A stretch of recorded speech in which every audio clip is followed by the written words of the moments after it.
to have so many of you here tonight. Thank you so much for coming, and especially for coming through that absolutely apocalyptic storm.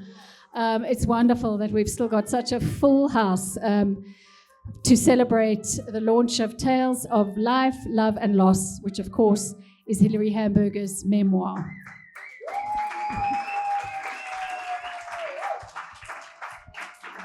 Clearly, Hillary is an extraordinary human being, and she has an extraordinary story to tell.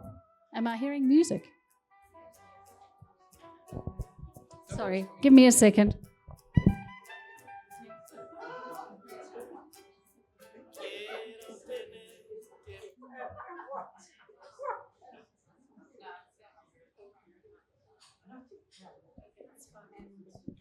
Okay, me and sound, it's terrible.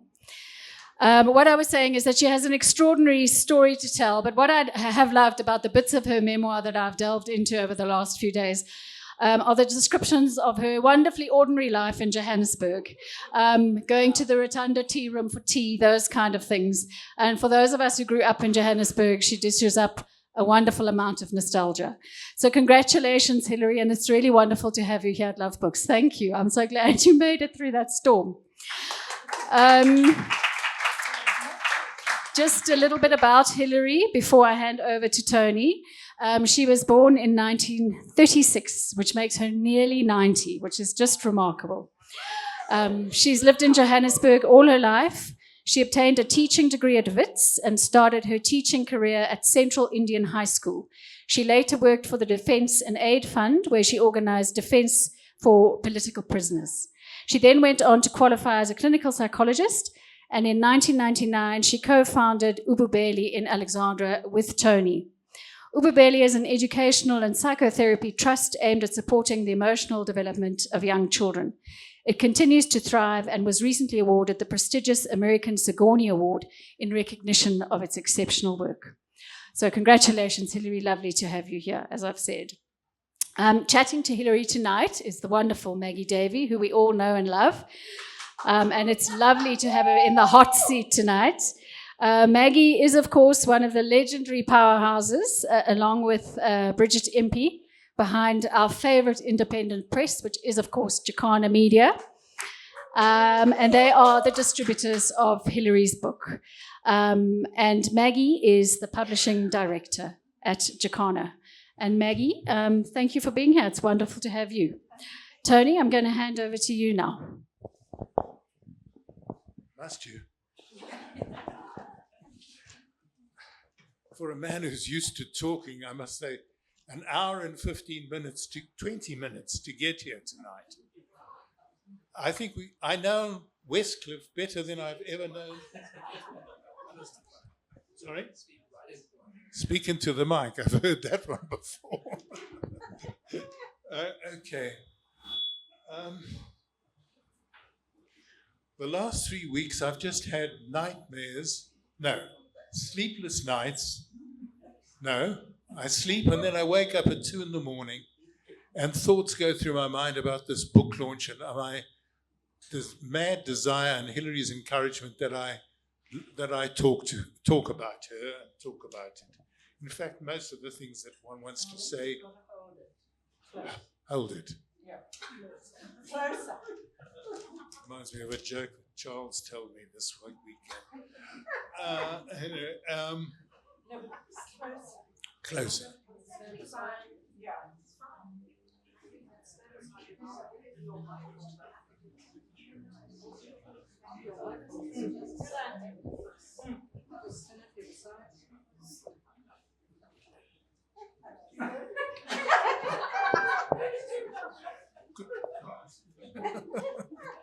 Okay.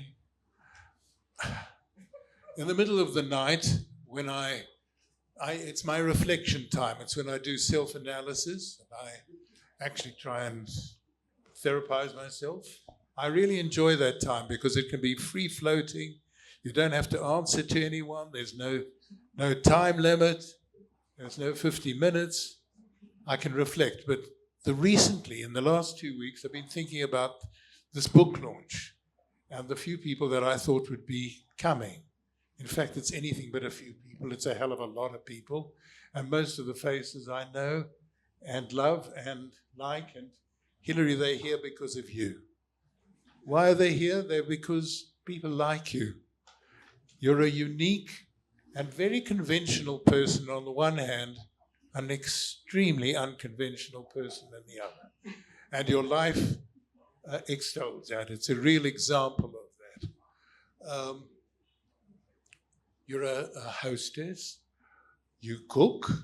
You shop. You do very conventional quotidian things. But on the other hand, you join at 4 years old, you're aware of the iniquities in this country and start complaining and telling your parents that there are Nazis around. And I don't think it was an early paranoid delusion. They were. And she was in touch with it. And sorry, these are my crib notes.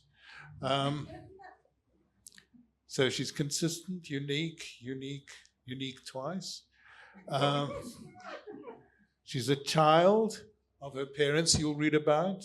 She's a mother of the 3 boys. They're all here. Welcome, guys. She's a gran. Welcome, Juliet. She was an activist. No, she would never say she was an activist. She did activities, but she would think it a pretentious name to apply to herself. She's one of the most humble people and the least self-promoting people I know. She's always modest and shy. Comrade? No, she's not a comrade. Everyone else called her comrade, but she didn't see herself as a comrade. She saw herself as an ordinary human person who was a human being who was terribly upset about what was going on in this country. She was a hostess. She was a therapist, a very beloved and I think very good therapist. And she was the co-founder of Ububele with me. She's also my wife, my carer, and my emotional mentor. Without Hillary, I would not be where I am emotionally. I'm very grateful and thank her for that. Oh, that's lovely. Which is quite important because your therapist is supposed to do that, but Hillary took over the role.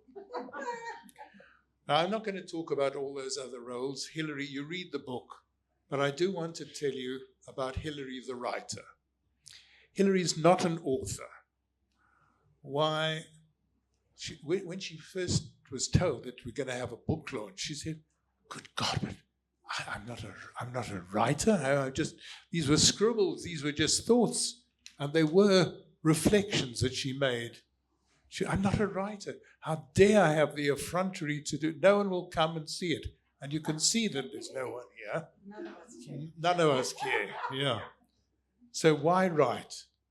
Well, one of the reasons that I think distinguishes Hillary as a writer from an author is that the audience she had was an audience of one, herself. Hillary didn't write for publication. She didn't write to publish. She wrote letters to friends and emails, but she never wrote these stories that you're going to read for anyone but herself. I used to say to her, they're wonderful, and other people said, Hill, you should publish them. They're nice, or they make a sequence, and they describe the Joburg from 1936 till 2025. It's a very unique, very different world. And I realized that tonight when I saw the potholes and walls that fell down. I mean, the poshest parts of Joburg seemed totally ruined. So the audience she had was herself. And I said, well, why do you write? So she said, I want to make sense of my life. I want to reflect on what I'm doing. And that's a very therapeutic thing to do. Because if it's all lodged between your ears, the thoughts, it's very hard to make sense of it. It's when you externalize something, put into words, speak to a friend, to a therapist, to a colleague, to anyone, you suddenly have an ability to look at yourself and look at things that are happening. And that's what Hillary did. And it's that, and with that in mind, that I'd like you to read the book. I think they're amazing stories. Some of them are very funny. Hillary's always complained that she hasn't got a sense of humor. I think she even mentions it in the book. She hasn't got a sense, but some of them are hilariously funny. And perhaps because they're sort of inadvertently funny. The first time I met Hillary writing was when we used to do supervision, when we were mates. She used to do, she used to present cases to me. And it was the best person presenting work to me that I could have wished for. Because normally when we present work, in order to keep confidentiality, we talk about Mr. A or Mrs. Z or Mrs. B or Mr. X. Not Hillary. She created a person. She used to nickname them Mr. Proust, Mrs. Anxious, and so on.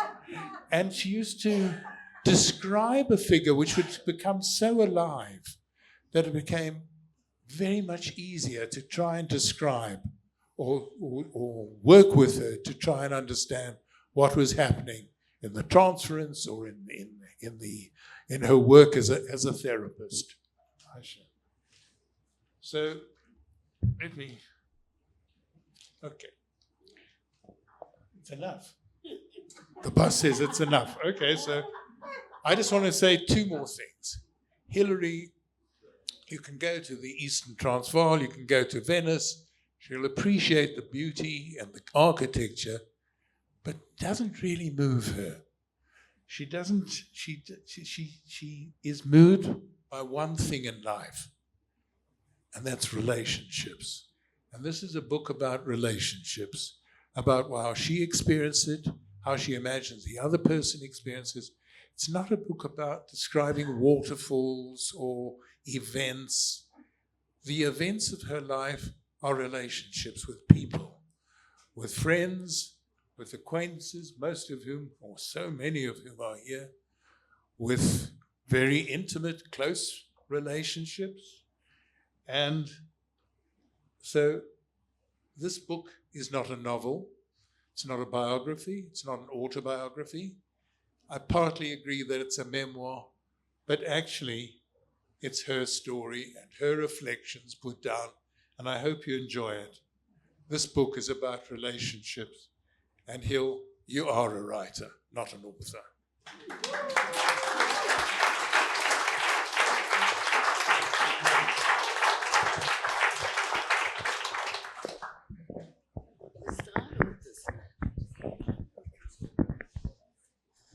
Thanks so much, Tony. That was beautiful.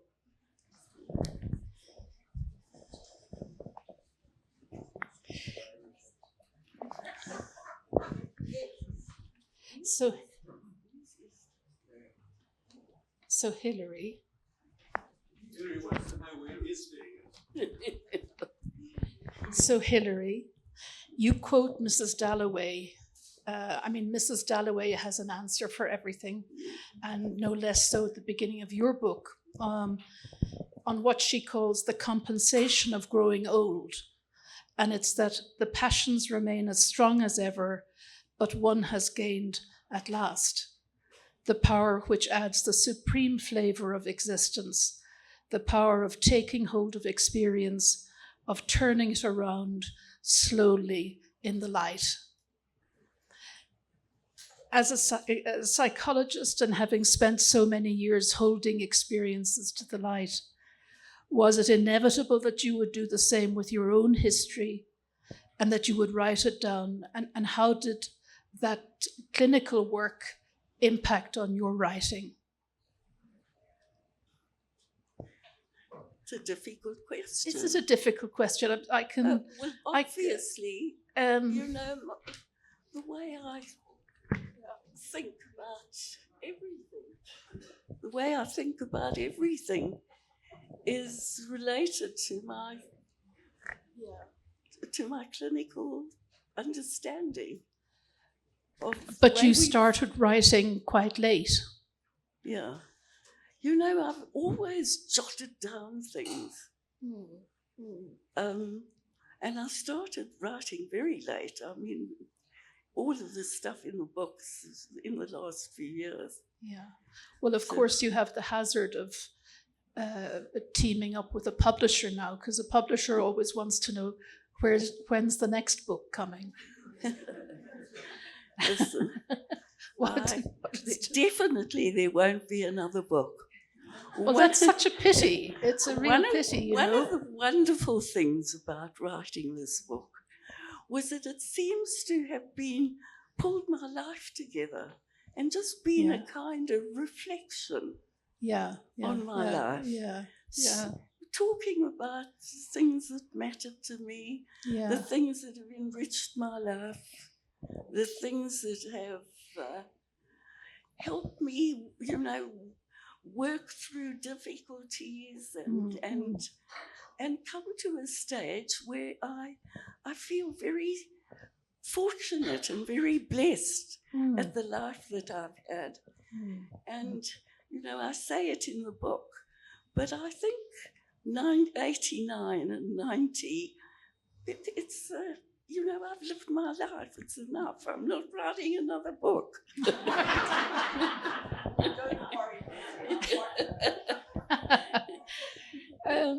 Can we talk a little bit about your beginnings, or at least your parents? Your father was born in Vilkomir in Lithuania, but he wasn't the first of his family to come to South Africa. Your grandfather came in 1912 to teach at the synagogue in Fordsburg. Can you tell us a little bit about the family's... can you tell us a little bit about the family's peregrinations around that period and World War I? Yeah. Well, the Jews of Lithuania, from which both my parents came, had terribly difficult lives. I mean, I'll talk a little bit about that in the book.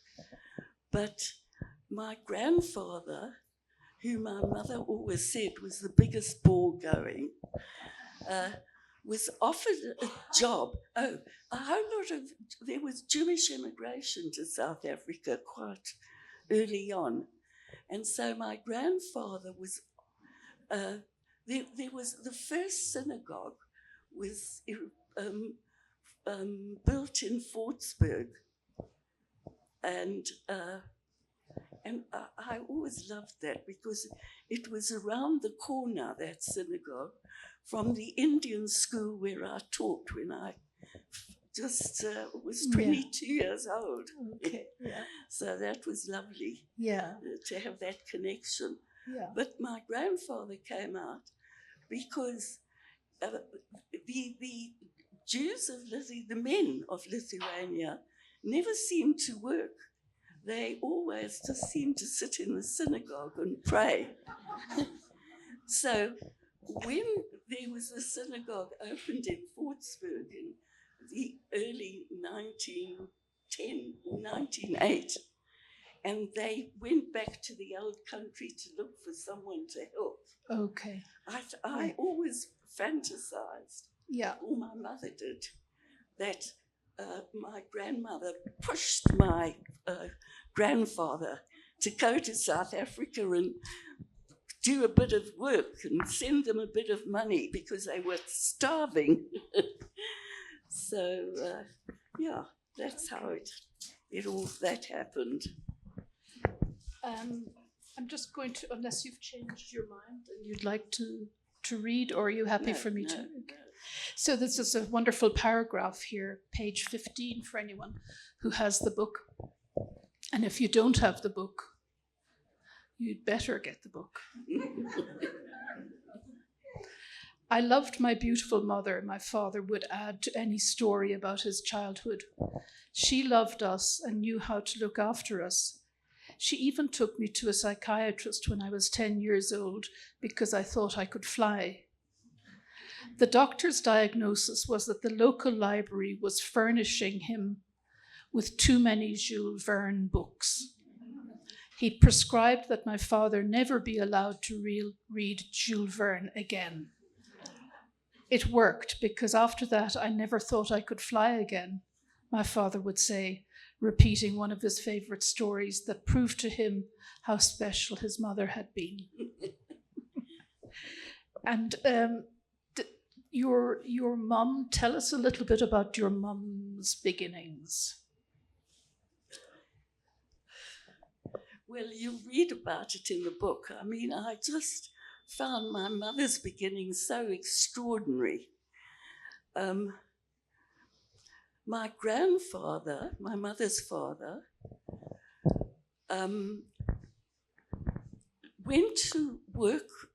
became apprentice to a barber when he was 15 years old. And when he was finished his apprenticeship, he continued working for the barber. And then when my grandfather was, I think, 20 years old, the barber who trusted him came to him and told him that he was dying of consumption. And he said to my grandfather, if you will look after my wife and my 3 children, I will leave you the barber shop. And so my grandfather agreed to do this. The barber died. I think my grandfather must have been 22 or 23. And when the barber died, not only did he look after the barber's wife, who was 36 and had 3 children, but he married her. So if life wasn't weird enough, the barber's wife that he married I always wondered when I was young, I wonder if they slept together. But clearly, I realized when I was a bit older that they did, because my mother was born.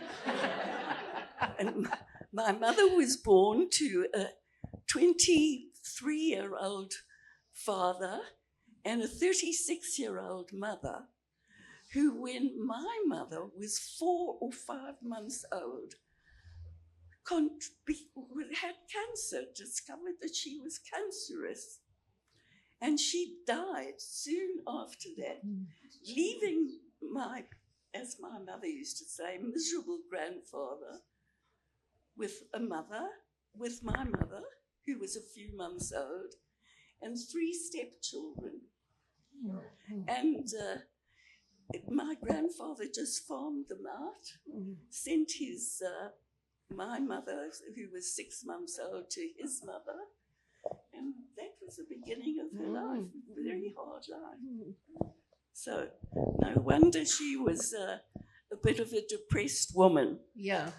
With a fantastic sense of humor. Yeah. You looked after your younger sister, Irma, who, once she got older, decided that you were a bit messy and bossy in your bedroom.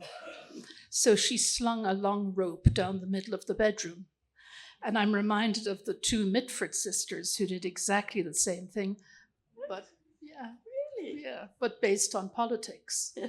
One was a communist, the other was a fascist. But once you and your sister got older, to what extent was politics, or apartheid specifically, discussed in the home? And I mean, I know your father was a great supporter of Jan Smuts. Yes. But to what extent was it discussed? My family, we didn't discuss politics, and they were scared of me because I was talking politics when I was very young. And they all used to say, shoo, you get us into trouble. Don't talk like that. And that became a theme throughout my growing up, throughout my adolescence, and well into my adulthood. My family were always nervous Were they? that I was going to get the whole family into trouble. Mm. You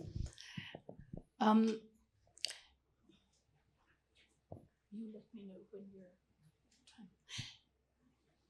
Your parents opened the Loveday Tea Room in the late 40s. Was it 47 or thereabouts? And your descriptions of taking walks as you were allowed further and further away from the tea room are so evocative.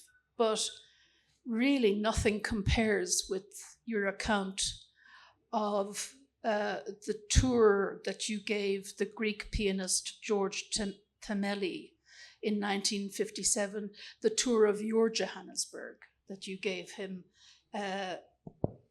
George was blind, and you took him around your Paris of the South, as it were. And I was going to ask you to read a couple of passages, but then if you don't mind, I'll do that.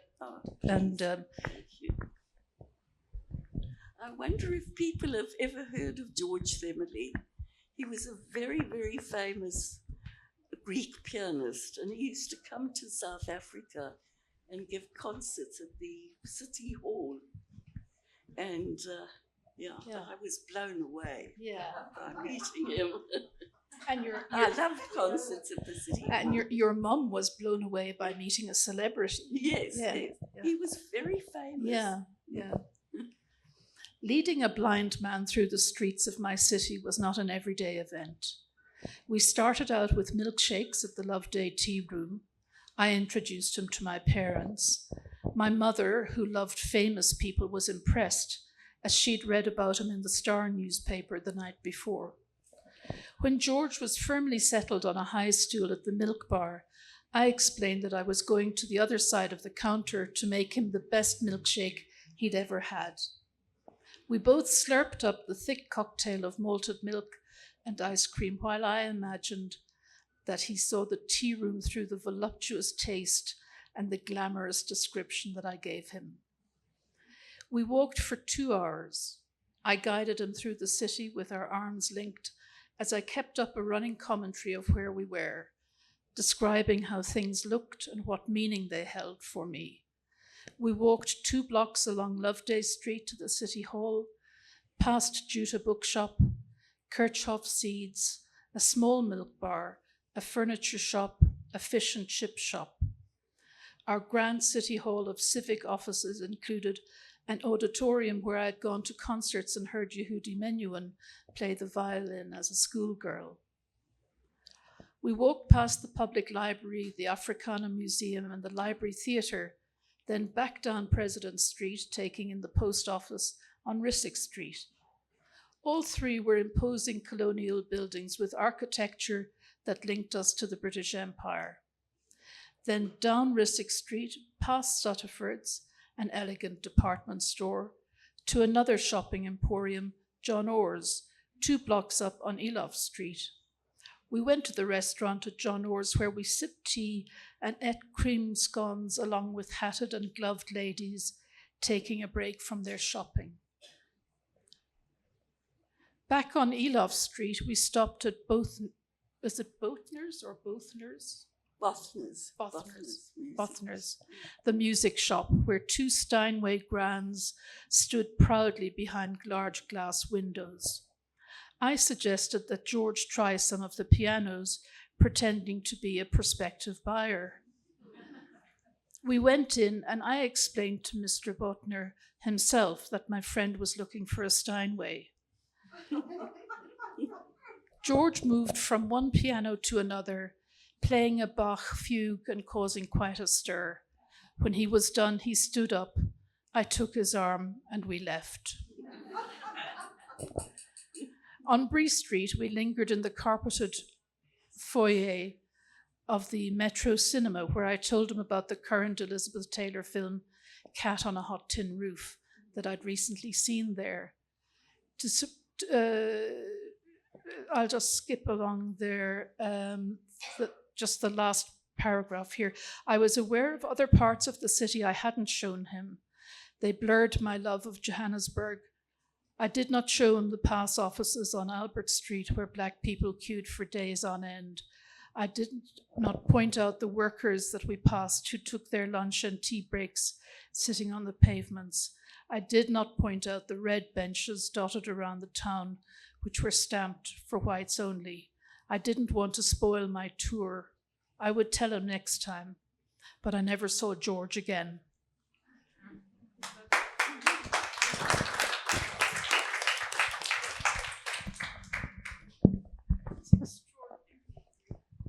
Extraordinary. One more? Okay. Gosh, we haven't got out of the Love Day tea rooms yet. That's probably a place where I would linger with you. I wanted to ask about love.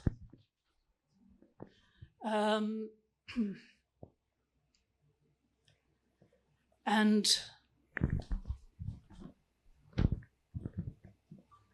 you and your husband Dennis Cooney and Neil are back in South Africa. You go to London, you come back to a state of emergency following the Sharpeville massacre, and Dennis begins working with Joe Slovo as his junior counsel. You become pregnant twice, and you now have 3 boys. Eventually, your marriage morphs into an open marriage, and you speak about the empty pockets in my psyche, rooted in my early difficulties. This meant that you had a great neediness about you, which you speak of, and some of that was directed towards affairs that you had outside the marriage. Would you like to speak about that a little bit?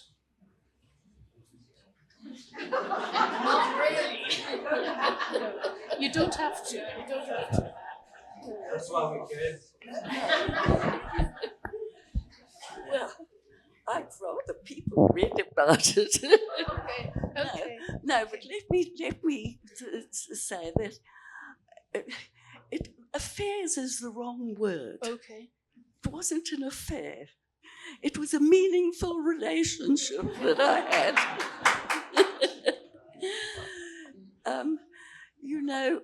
I was part of a group of people who were so anti-bourgeois South Africa that going outside of marriage for some people was the true and honest thing to do when you felt like you cared about someone else. Yeah. So, and part of the counterculture. And it was very much part of the counterculture that I belonged to. Yeah. I mean, if my mother and father had known about that, they'd have been shocked to. But for us, it was. Yeah. Everyone was like that. Yeah. I mean, everyone with my friends, people I mixed with. And I know I have to wrap up, but I haven't even got to Lionel and Barney. I wanted to ask you about Lionel and Barney. The nature of loving. I mean, love is just throughout this book, all kinds of love. And it seems to me that you're trying to work out yourself about the nature of loving, perhaps. And the title of your chapter about Tony, Yes, Yes, Yes. Now, there might be a touch of the Molly Bloom here, but you and Tony have been together for 30 years. And over 30 years? Yeah. The nature of loving, have you come to any great understanding of that? Absolutely. Yeah, really. Yeah. But the thing is, I think we work through these things, and if you're fortunate enough to reach a good old age, you learn lots of things. Yeah. Yeah. All right. Well, I have to wrap up, and we'll take a few questions from the floor. If you'd like to ask a question of Hillary, just stand up and speak loudly, please. There are no microphones.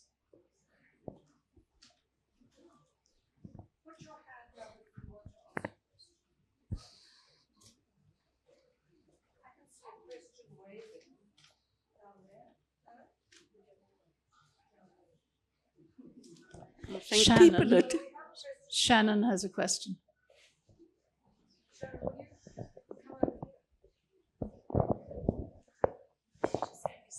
Oh, okay. Well, Hillary, I just wanted to say thank you for persevering and producing a very emotional and wonderful story about your life. And I think everyone that came tonight can't wait to read it for themselves. And I've watched you go chapter by chapter, and I've read some of the drafts, and I'm really looking forward to seeing it all put together.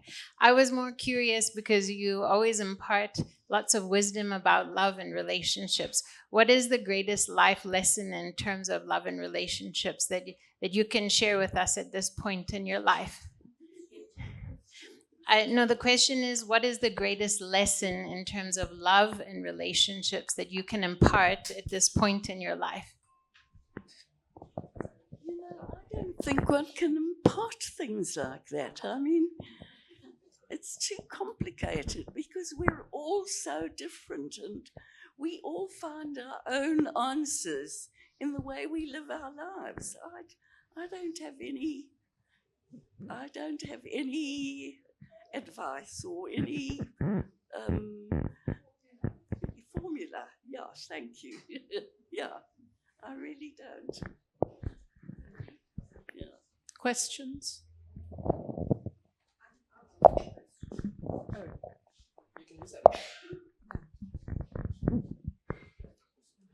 So it's kind of a question, Hillary, and it's kind of a comment.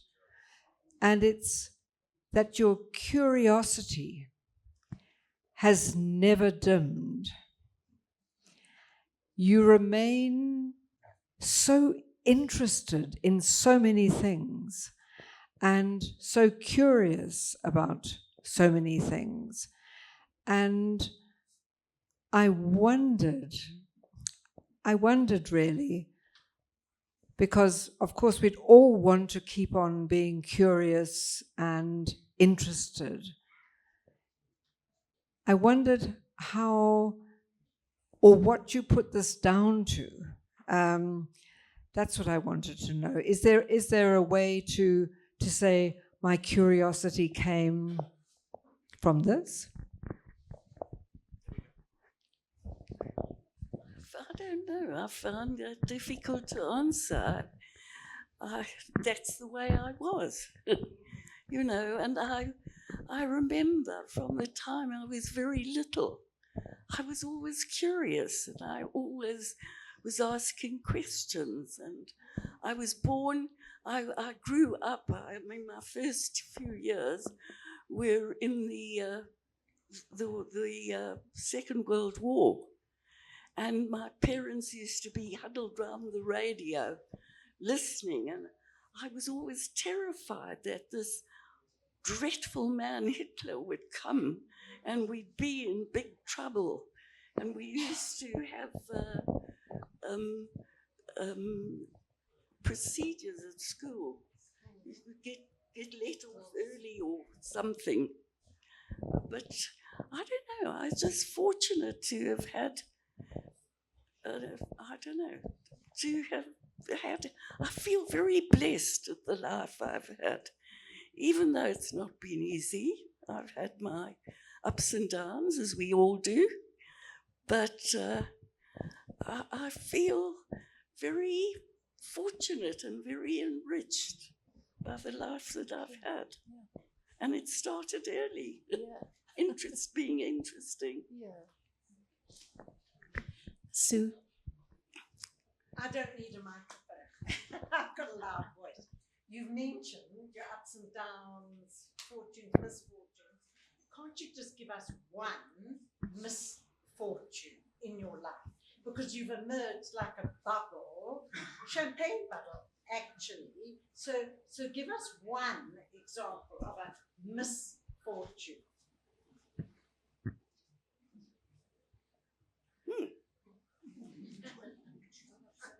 I don't think there was one specific misfortune, but growing up is difficult.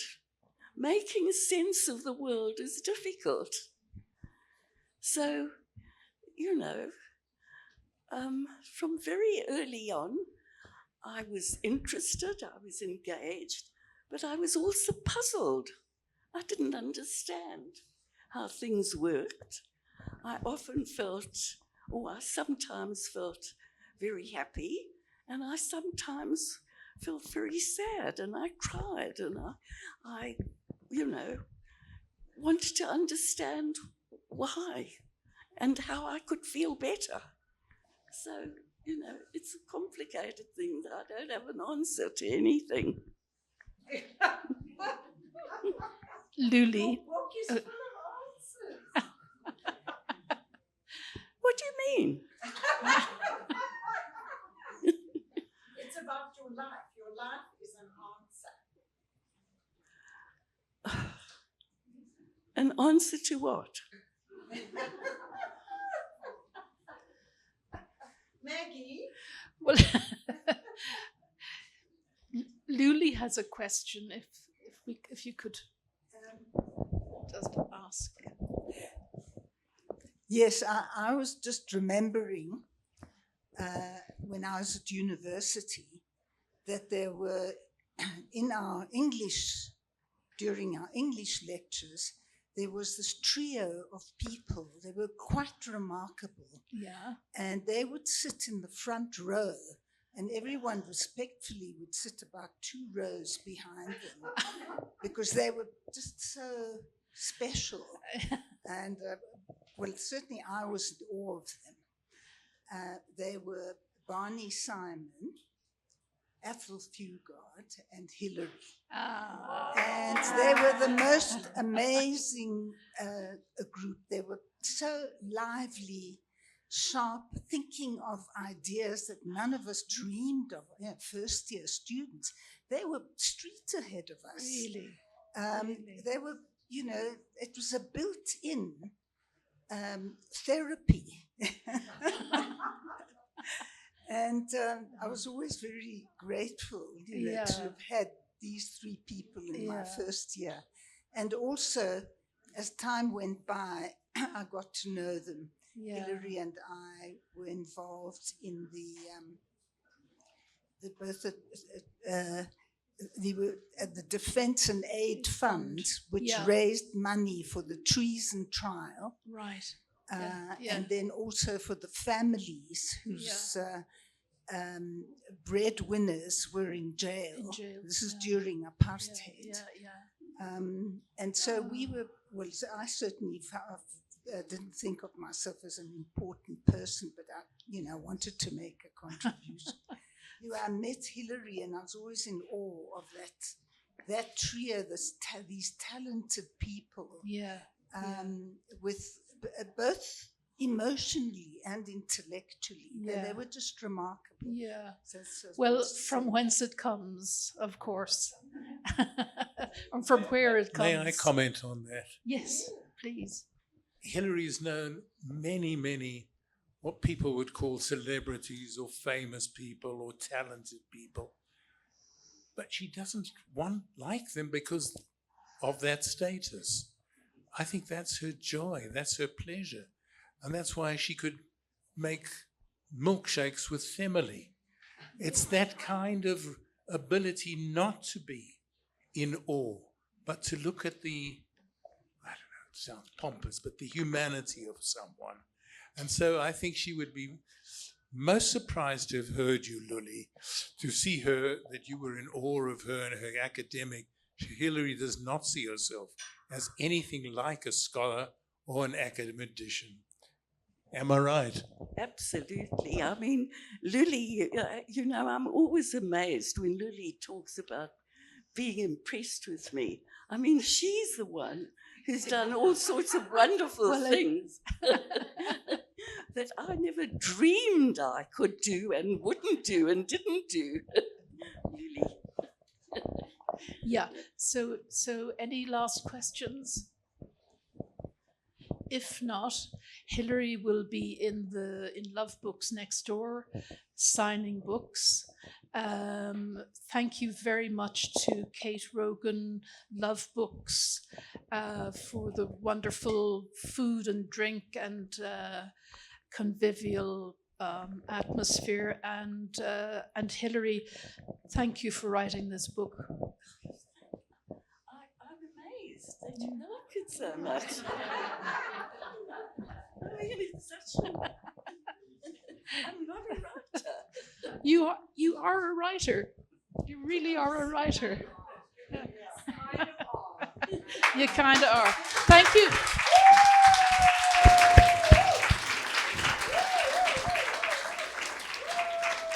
Thank you, everybody.